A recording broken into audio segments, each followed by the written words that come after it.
El nombre de Alfonso de Salas está ligado a cabeceras míticas del periodismo español.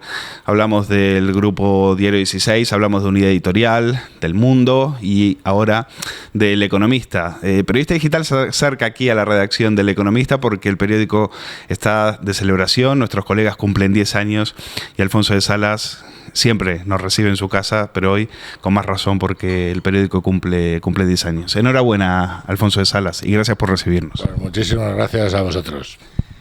Cuando echa la vista atrás, sacar un periódico de papel, no lo sabíais, pero la crisis estaba muy cerca. Parece un milagro haber resistido con todo lo que cayó después, ¿no?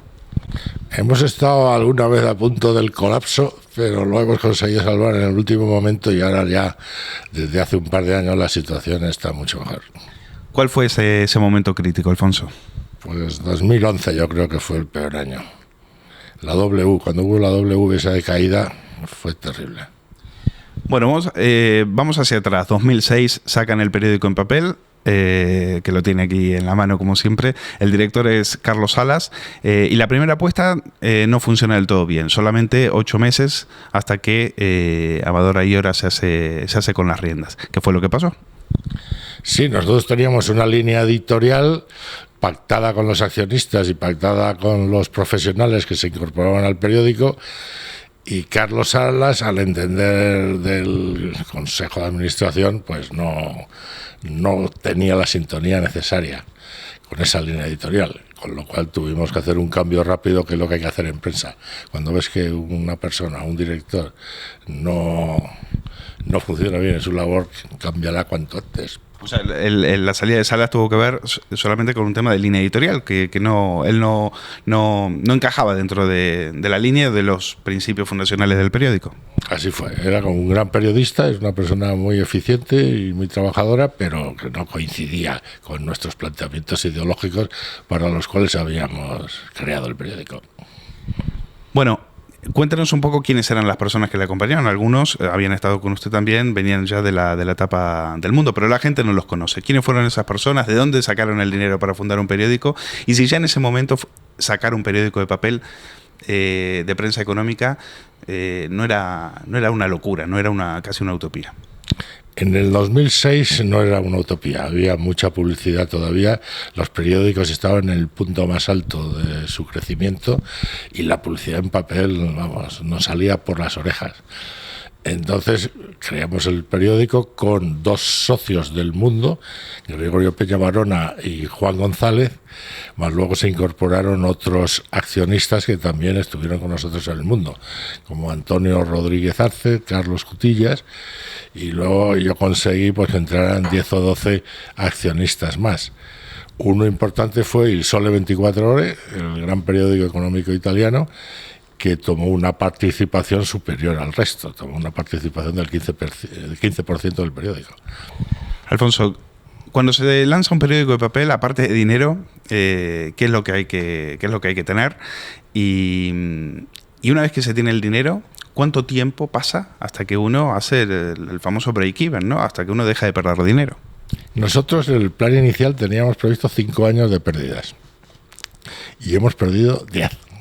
En el 10º hemos conseguido el punto de equilibrio, un beneficio neto, vamos.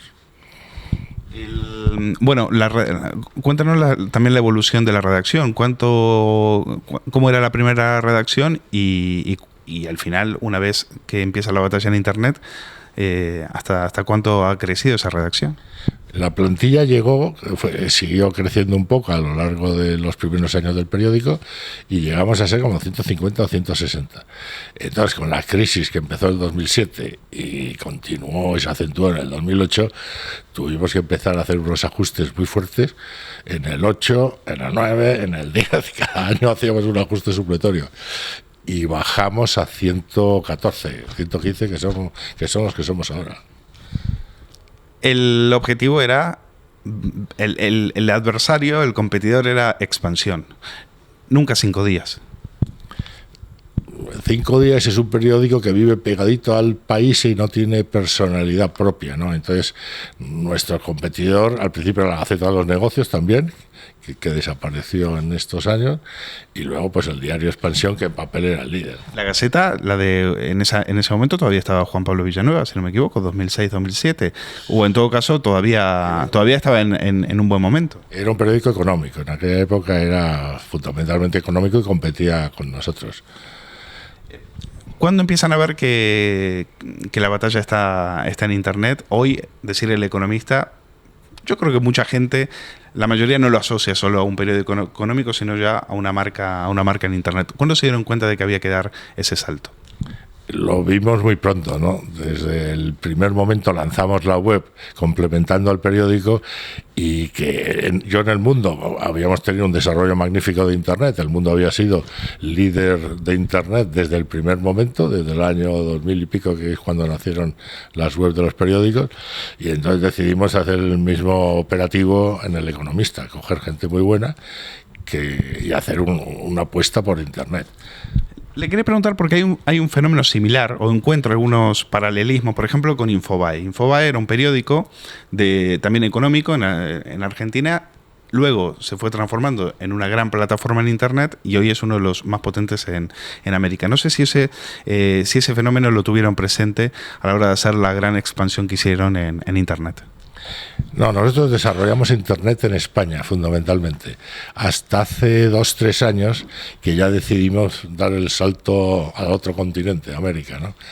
Y en ese momento cuando estamos desarrollando ya en América, pero no tuvimos en cuenta esa experiencia. Vamos a hablar ahora del tema América, pero antes me gustaría recordar algunos momentos del Economista, algunas guerras. Por ejemplo, la guerra con Miguel Blesa fue de esas que hace órdago, ¿no? Sí, un periódico tiene que tener de vez en cuando un enemigo, ¿no? Un enemigo visible, porque eso es lo que nos hace fuertes. En el caso de los periódicos generalistas, los enemigos siempre son políticos. En el caso de un periódico económico, pues suelen ser empresarios que no hacen las cosas tan bien como creemos que deberían hacerlo. Y entonces, efectivamente, Miguel Blesa tuvimos un encuentro desde el punto de vista editorial y de lo que publicábamos, y fuimos hasta el final. ¿Y cómo acabó esa guerra? Pues acabó esa guerra, que espero que este señor, que la justicia, pues haga justicia y acabe en la cárcel, porque hizo muchas cosas que eran de delito. ¿Y a nivel empresarial, con quién tuvieron sus más y sus menos? Con otras empresas, dices. Pues mira, mírate las páginas del Economista y verás unas flechitas para abajo, bueno, que indican algunos desencuentros. Bueno, se me viene a la cabeza, por ejemplo, Mediaset, con quien ustedes en un momento tuvieron una alianza y eso después se rompió, y ahora Pablo Basile está muy enfadado con ustedes. De hecho, manda comunicados de prensa diciendo que no les quieren y demás. Cuéntenos un poquito. Nos manda también anuncios de querellas criminales. Hace 15 días llegaron 4 seguidas. En una semana 4 anuncios de querellas criminales. Tiene un departamento jurídico dedicado a preparar querellas contra El Economista. Y bueno, las vamos acumulando. ¿Qué fue lo que bueno, en el sector se conoce la visceralidad que tiene Pablo Basile, pero ¿qué fue lo que provocó que ahora esté obsesionado con ustedes? No, yo tenía muy buenas relaciones con él, y las empresas que montamos con él, y una empresa que montamos conjuntamente, la verdad que fue muy bien. Y era el 50%, pero convivimos maravillosamente. Es uno de los portales líderes, SECOTV, un portal de televisión que viene a ser pues el primero o segundo, dependiendo del mes, de audiencia de los portales de temas de Internet, de televisión. Entonces iba francamente bien. Entonces, en un momento dado, él, pues como es un poco ciclotímico, cambió su actitud, fundamentalmente porque quería interferir un poco en la línea editorial nuestra, ¿no? Y que no le dejamos, lógicamente, ¿no? Entonces, a partir de ese momento, pues se torció las relaciones humanas y profesionales y decidieron salirse de la empresa esta.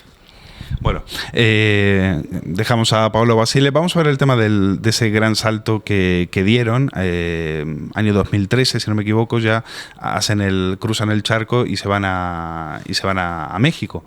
Y a partir de ahí hacen lo que queríamos hacer todas las empresas que estamos en el sector, pero los únicos que lo consiguieron fueron ustedes. ¿Cómo se consiguió poder finalmente poner una redacción en México y conseguir el éxito que han tenido? Bueno, en España lo ha hecho otro grupo, lo ha hecho el Grupo Prisa, y lo ha hecho francamente bien. Es verdad, en Brasil, exactamente. Está en toda América. El Grupo Prisa está con El País, con la radio y con otras actividades en todo el continente, con una influencia muy grande en esos países. Que ellos contaban con la ventaja ya de que Jesús de Polanco lo había hecho había establecido toda esa red de relaciones de Latinoamérica con Santillana, ¿no? Quizás ya tenían el trabajo de campo más hecho. Sí, ellos empezaron hace mucho tiempo y con mucho dinero. El mérito nuestro es haber empezado sin dinero, porque como no lo teníamos, todavía la empresa estaba en pérdidas cuando iniciamos la aventura americana, pues lo hemos tenido que hacer pues con una aplicación de recursos mínima. Con ese criterio hemos conseguido pues hacer una pequeña empresa en México. Tenemos la sede social en el edificio de la Bolsa del Paseo de la Reforma, en un sitio emblemático de la Ciudad de México, y montar una pequeña empresita que está haciendo un diario digital que viene a ser pues uno de los 4 grandes diarios digitales de México. ¿Con qué socios, Alfonso? No, allí lo hemos hecho solos. Por el momento vamos... ¿Sin socios locales? Lo hemos hecho solos. Lo hemos hecho, bueno, la sociedad nuestra editora lo ha hecho así. Allí hemos llegado a un acuerdo con el diario El Universal, que es uno de los principales diarios mexicanos, pero es un acuerdo editorial. ¿Cómo es ese mercado? ¿Qué diferencias hay entre el mercado mexicano y el mercado español? En el mercado mexicano todavía la publicidad en papel es muy importante y entonces hay cantidad de periódicos, no ha caído casi ninguno a lo largo de los últimos años y tienen una difusión no muy alta pero suficiente para vivir y ganar mucho dinero con la publicidad en papel. Internet está más incipiente que aquí, pero la publicidad dedicada a Internet empieza a ser ya tan importante como la de España. Háblenos del mercado español. ¿En qué cosas estamos adelantados y en qué cosa todavía nos queda muchísimo trabajo por mejorar en lo que tiene que ver el periodismo? Ya le hablo del periodismo digital, del periodismo en Internet. Bueno, el periodismo digital el periodismo y el negocio digital está en evolución permanente, ¿no? El año pasado, el año 15, ha sido un año de novedades técnicas en Internet. Nos han atacado los bloqueadores de publicidad, todos los nuevos criterios de publicidad programática. Bueno, es un cambio constante y ahí te tienes que adaptar. Los primeros que están entrando en ese tipo de nuevas tecnologías o nuevas aplicaciones de las tecnologías ya existentes, pues son los americanos, como siempre. Y los españoles vamos detrás, pues igual que los europeos. Cuando usted viaja y habla con otros editores, ¿no se siente no siente que estamos 2 o 3 años atrasados? En relación con Europa yo creo que no, que estamos a nivel europeo, la evolución es muy rápida. En relación con Estados Unidos puedes estar 2 o 3 años atrasados. Bueno, ¿cuál es el balance? Porque, si mal no recuerdo, en el año 2009 andaban ahí por los 700.000 usuarios únicos y hoy están por encima de los 6 millones de usuarios únicos. Me imagino que estarán en ese sentido muy contentos. Ahora, con tanto tráfico, eso es después, para rentabilizarlo y hacerlo dinero, ¿cómo se consigue? Pues eso se consigue con un buen departamento de publicidad, una buena estrategia de venta de publicidad.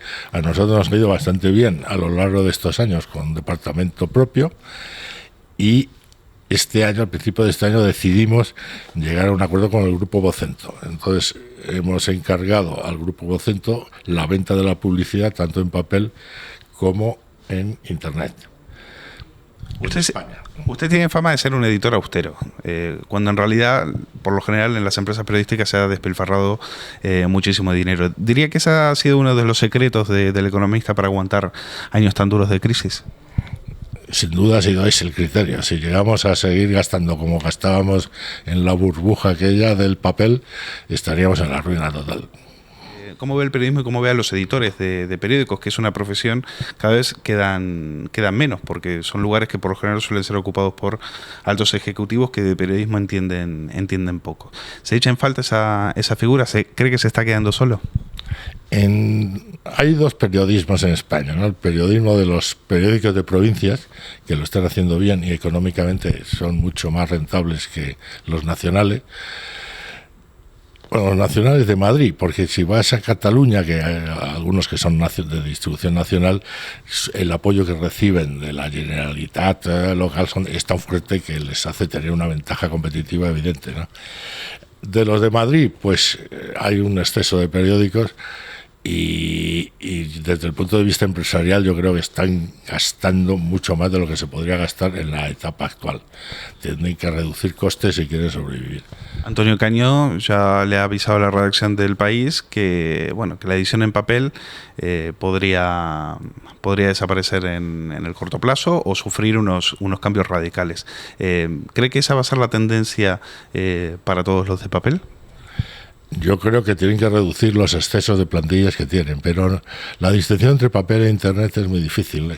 En el caso nuestro no podemos distinguir una cuenta de resultados independiente para el papel y otra para Internet. Es que es el mismo negocio.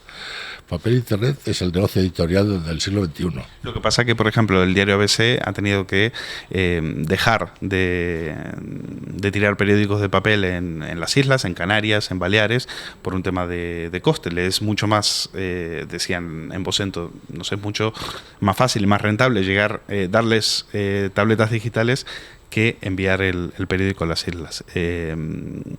Eso da una señal de cómo está el sector. A eso a ustedes parece que no les afecta, ¿no? Sí, eso lo hicimos nosotros en el año 2008. Dejamos de ir a Canarias, a las Islas Baleares y a otras provincias. El ajuste fue muy duro.